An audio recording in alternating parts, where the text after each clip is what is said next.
Alright guys, what is up? We've moved locations a little bit to a much more sunnier spot. There's another train coming, and we're about to watch him swing around this curve right here. So, as soon as I get down here, this guy comes by.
There's the end of it.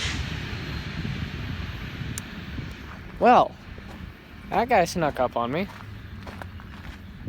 Because it's a no horn zone, it's easy to hear trains coming from the east because there's two crossings right outside of town that you usually hear them at. On the east side of town. I might have already said that, I don't know. But they're on the east side of town and they're really close. So it's easy to hear a train coming. Now, however, on this end, sorry for the glare from the sun, but down there, there's a crossing down there. Down over by where that bridge is. And you can't really hear them all that well.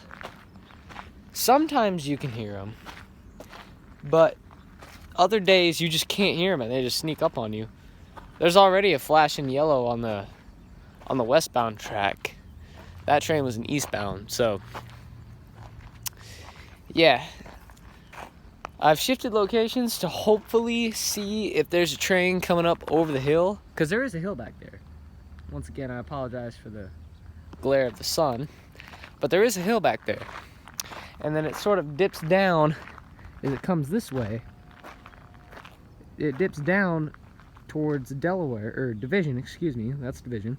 And then comes around this long sweeping curve, and then up there, there's another curve by the Green Bridge. You guys know where that's at. And then it starts climbing back uphill until you get to about the city limits. And then it goes back downhill, and then it just returns to a normal grade. I'm not sure how exactly it is once you get outside of town, but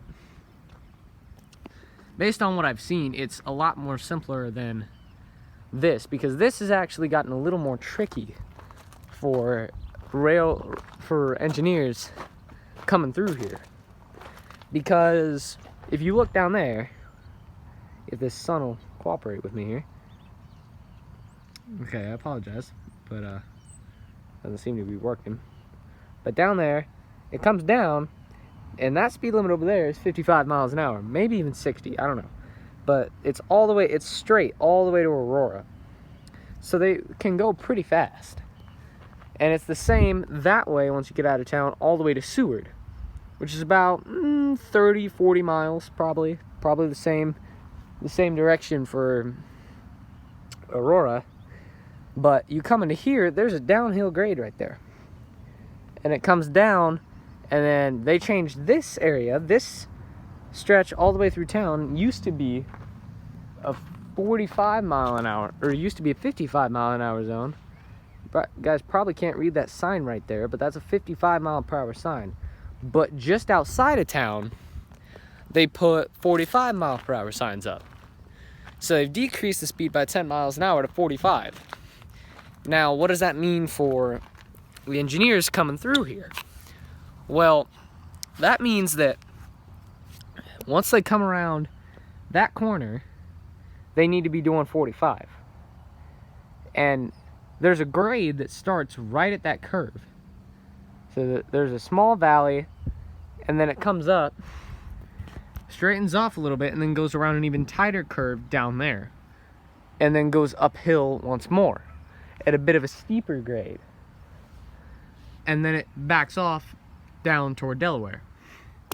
So these engineers have to slow all the way down from 55 to 60 down to 45 to come through here, and then accelerate even more as they get out of town, because once they get out of this town, it gets easier because the speed limit's higher. So it's really interesting because sometimes trains will just cruise through here because they're not that heavy and not that long, so they can just coast through town. But then there's other trains that are hundreds of cars long where you'll hear engines snorting and bellowing their way through town every day. And it's a quiet zone, so that means no train horns. So it's harder to hear them when they're coming. But if they're running close to full throttle or just running their engines at all, usually you can hear them. Excuse me.